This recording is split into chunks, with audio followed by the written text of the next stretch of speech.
नमस्कार। आज इस वीडियो की शुरुआत मैं एक सवाल के साथ कर रही हूं। 28 सितंबर 2012 को फिल्म आई थी OMG यानी ओ माई गॉड।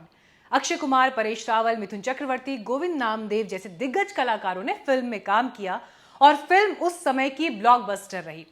तो सवाल ये कि साल 2012, 13, 14 यानी जब भी आपने ये फिल्म देखी हो, क्या इस फिल्म ने आपकी भावनाओं को उस वक्त आहत किया था?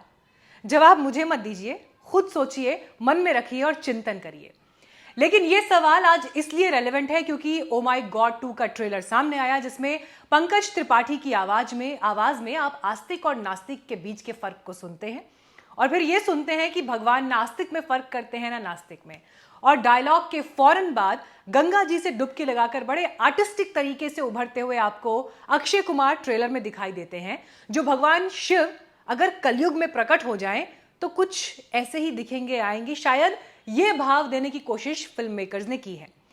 यही अक्षय कुमार पहली ओ माई गॉड में मॉडर्न डे में अगर कृष्ण अवतरित होंगे तो कैसे दिखेंगे, ऐसा करते हुए दिखे थे। ट्रेलर आया, सोशल मीडिया पर छाया, चर्चा छिड़ी, कुछ आंखें भी तरेड़ी गई और हाल ही में आदि पुरुष फिल्म के साथ जो विवाद हुआ, उस साये में समझ लीजिए कि दूध का जला तो छाछ भी फूक फूक कर पीता है। कुछ उसी हाल में सेंसर बोर्ड, जिसने आदि पुरुष के समय मनोज मुंतशिर जितनी ही गालियां खाई, आलोचना झेली, उसके बाद दूसरे नंबर पर जो सबसे ज्यादा निशाने पर रहा यानी सेंसर बोर्ड, वो यही सेंसर बोर्ड था। और इसीलिए इससे पहले कि हिंदू महासभा के अलावा कई और जगहों से आपत्ति के स्वर उठे, उससे पहले ही सेंसर बोर्ड ने अपने जिंदा होने का सबूत जारी कर दिया और ओ माई गॉड 2 की रिलीज पर रोक लगा दी। फिल्म को रिव्यू कमेटी के पास भेजा जाएगा। यानी आज के दौर में वो अक्षय कुमार जो बॉलीवुड के साथ कम और मौजूदा सरकार के साथ ज्यादा खड़े दिखाई देते हैं, उनकी फिल्म पर भी सेंसर बोर्ड, जो सूचना प्रसारण मंत्रालय के अधीन आता है, जिसके अध्यक्ष प्रसून जोशी हैं, जो विदेश में पीएम मोदी का इंटरव्यू करते हैं, लेखक, गीतकार, कवि और थिंकर के रूप में जाने जाते हैं, उनके होते हुए भी अक्षय कुमार की फिल्म रुक जाती है। यहां अगर आप ट्रेलर पर नजर डालें तो तुलनात्मक रूप से आदि पुरुष की तरह एकदम से कोई फूहड़ता ट्रेलर में दिखाई नहीं देती। इनफैक्ट मैं खुद भी सोच रही थी कि ऐसा क्या हुआ होगा जो किसी की भावनाएं आहत हुई हैं, या ऐसा क्या है जो आपत्ति के दायरे में आ सकता है। तो शायद लगा कि ये एक सीन, क्योंकि एकदम भगवान शिव के ध्यान साधना में लीन होने जैसा उनका जलाभिषेक यहाँ पर हो रहा है, और कहीं ये सीन तो आपत्ति का विषय नहीं कि इसमें धरती लोक में ना जाने किस तरह का जल उन पर गिर रहा है। मतलब ये मैं अभी सिर्फ अज्यूम कर रही हूं, कुछ न्यूज रिपोर्ट्स बता रही हैं कि कुछ और रीजन भी हैं। और इसीलिए सवाल उठ रहा है कि सेंसर बोर्ड ने क्या ये मान लिया जाए कि अगर हिंदू आस्था के केंद्र भगवान शिव को जिस छवि में दिखाया गया है, कहीं उस प्रेजेंटेशन में कुछ आपत्तिजनक तो नहीं, कुछ गड़बड़ तो नहीं, तो इस घबराहट में कि कहीं फिर गालियों के पात्र ना बन जाए, इससे पहले ही बेहतर है कि सब नाप तोल लिया जाए। सेंसर बोर्ड ने फैसला ले लिया।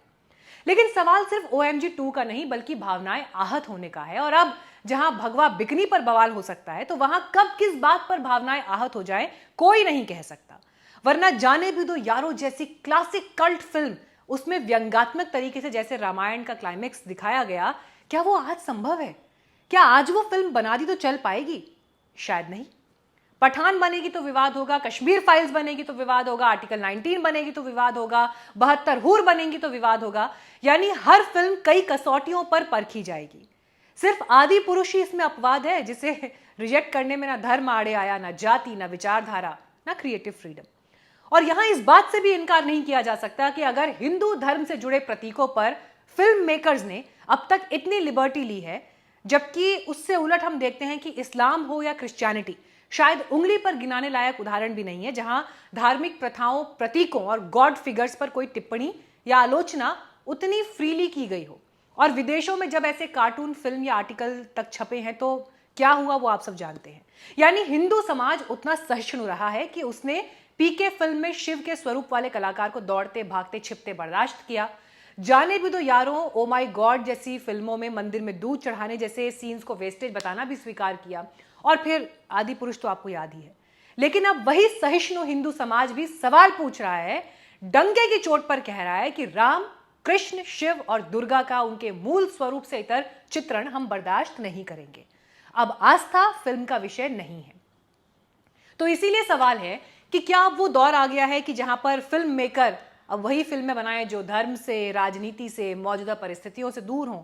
मतलब पुराने दौर में सिंपल जो एक्शन ड्रामा बनता था, पाप को जलाकर राख कर दूंगा, सच्चाई की ताकत, महावीरा, पापी देवता, वीराना, पापकांत, घर का चिराग, काली गंगा, महासंग्राम, नया खून, मतलब सेफेस्ट ऑप्शन। बड़े पर्दे पर सही गलत रिप्रेजेंटेशन को मतलब जो भी इसमें सवाल जवाब है वो दूर रह जाएंगे। लेकिन देखिए, पैमाने सही गलत के बदलते रहे हैं। एक समय में देश समाज के लिए अश्लीलता बहुत बड़ा विषय रहा। याद करिए करिश्मा कपूर का गाना था जिसमें सेक्सी वर्ड पर हुए बवाल को बाद में रिप्लेस करके बेबी किया गया। बेबी बेबी मुझे लोग बोले गाना था ना। खुद करिश्मा ने अपने एक इंटरव्यू में कहा कि उनके साथ काफी कठोर रुख रहा, जबकि आजकल फिल्मों और सीरियल में क्या नहीं हो रहा। यानी अश्लीलता कहां है कहां नहीं की शब्द सीन सीक्वेंस में है नहीं, इसके पैमाने तक बदल गए हैं। और अश्लीलता आज मुद्दा है ही नहीं, फिल्म में धार्मिक भावना ना भड़के ये ज्यादा बड़ा मुद्दा है। मसलन ओटीटी देखिए, ओटीटी जो घर घर में टीवी के जरिए घुसा हुआ है, हर मोबाइल में उपलब्ध है, हर आयु वर्ग के पास एक्सेस है, वहां कोई सेंसर बोर्ड नहीं है। और ओटीटी पर अश्लीलता अब सिर्फ किसिंग सीन्स पर नहीं है, न्यूडिटी, गालियां, डबल मीनिंग के डायलॉग्स हर स्तर को पार कर गए हैं। सब कुछ खुलेआम चल रहा है। तो बड़े पर्दे पर अलग स्टैंडर्ड होंगे, छोटे पर्दे पर अलग।